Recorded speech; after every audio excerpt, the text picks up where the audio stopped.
Hello everyone, आज हम देखेंगे JEE 2026 का इक्वेशन जो है थर्मोडाइनमिक में से। इक्वेशन कुछ इस प्रकार से है। A cup of water at 5 degree Celsius is placed in a microwave oven. मतलब 1 कप वाटर को हमें माइक्रोवेव ओवन में रखना है गर्म होने के लिए।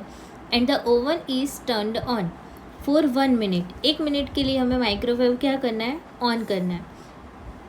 during which the water begins to boil. Which of the following option is true? मतलब कब वाटर बॉईल होना स्टार्ट होगा, तो उसके लिए हमें क्या मतलब सही मिलेगा वो हमें फाइंड आउट करना है।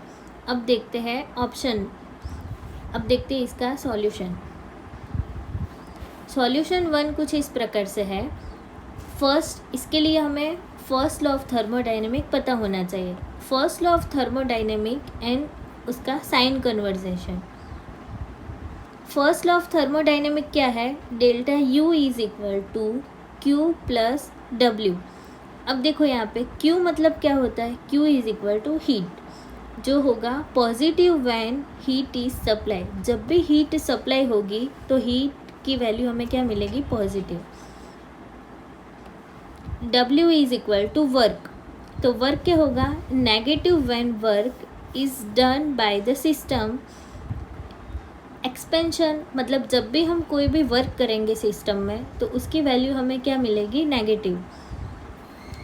नेक्स्ट, ड्यूरिंग फेज चेंज मतलब लिक्विड टू गैस हम कन्वर्जन करते हैं तो मॉलिक्यूल्स क्या करते हैं? मॉलिक्यूल्स मूव अपार्ट, मतलब मॉलिक्यूल्स क्या करते हैं? अलग अलग जगह पे मूव करते हैं, तो वो दोनों के बीच का जो डिफरेंस होगा वो क्या होगा? ज़्यादा हो जाएगा, क्योंकि यहाँ पे लिक्विड टू गैस का हमें क्या करना है? फेस चेंज करना है।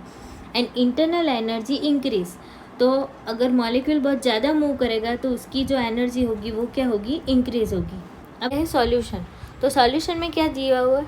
क्यू मतलब हीट, वो क्या होगा? Positive when heat is supplied. जब वाटर को हम हीट करने रखेंगे माइक्रोवेव में तो उसको हीटिंग देंगे तो heat is supplied to system, तो क्यू की वैल्यू हमें क्या मिलेगी? Positive. Then next, W is equal to work, मतलब negative when work is done by the system. Expansion मतलब हम कोई भी वर्क करते हैं सिस्टम में तो क्या होगा?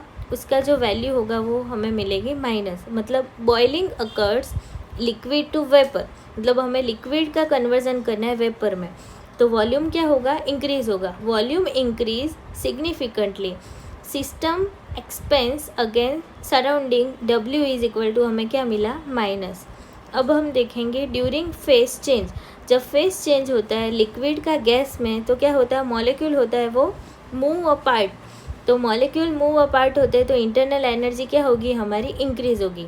इंटरनल एनर्जी जब इंक्रीज होती है मतलब इंटरनल एनर्जी चेंज होती है, तो energy is used to overcome intermolecular force. इसलिए gas has higher energy. Internal energy increase होगी तो उसका फोर्स इंक्रीज होगा, तो जो गैस है वो हाई एनर्जी होगी। तो जब हायर एनर्जी होती है लिक्विड की तो डेल्टा यू की वैल्यू हमें मिलती है प्लस, मतलब पॉजिटिव। अब जब डेल्टा यू की वैल्यू पॉजिटिव देखने जाए तो हमें कौन से ऑप्शन में दिखता है delta U is equal to positive? तो option number 4, delta U is equal to positive, Q heat is equal to positive and W work is equal to negative. तो हो गया ऑप्शन नंबर 4। तो करेक्ट ऑप्शन होगा option number 4। Thank you.